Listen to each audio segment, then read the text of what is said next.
What will be the iPhone 9 and iPhone 9 Plus? iPhone SE 2 and iPhone 8? Or is it iPhone SE and iPhone SE 2? We already know almost everything about the iPhone 9.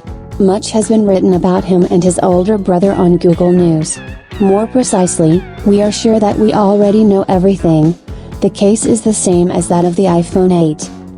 The system on chip is the same as in all models of the iPhone 11, Apple A13. Only the RAM size is smaller, 3GB LPDDR4X, Wi-Fi 6, IEEE 802.11x, 64 or 128GB of flash memory, and no 5G.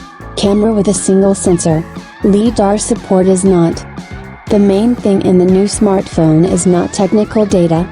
They matter, and iPhone 8 users have a reason to buy a new product.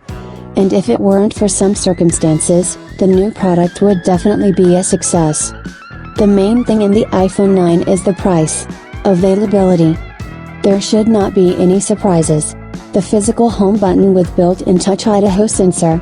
No support for Face ID, just a modernized iPhone 8. Most likely, everything will be so, but no one can guarantee anything.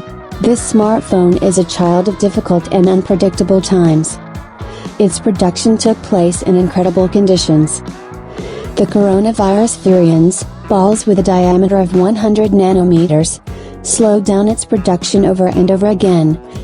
Had to change suppliers on the fly. Could Apple employees and the staff of numerous Chinese enterprises do everything as they should?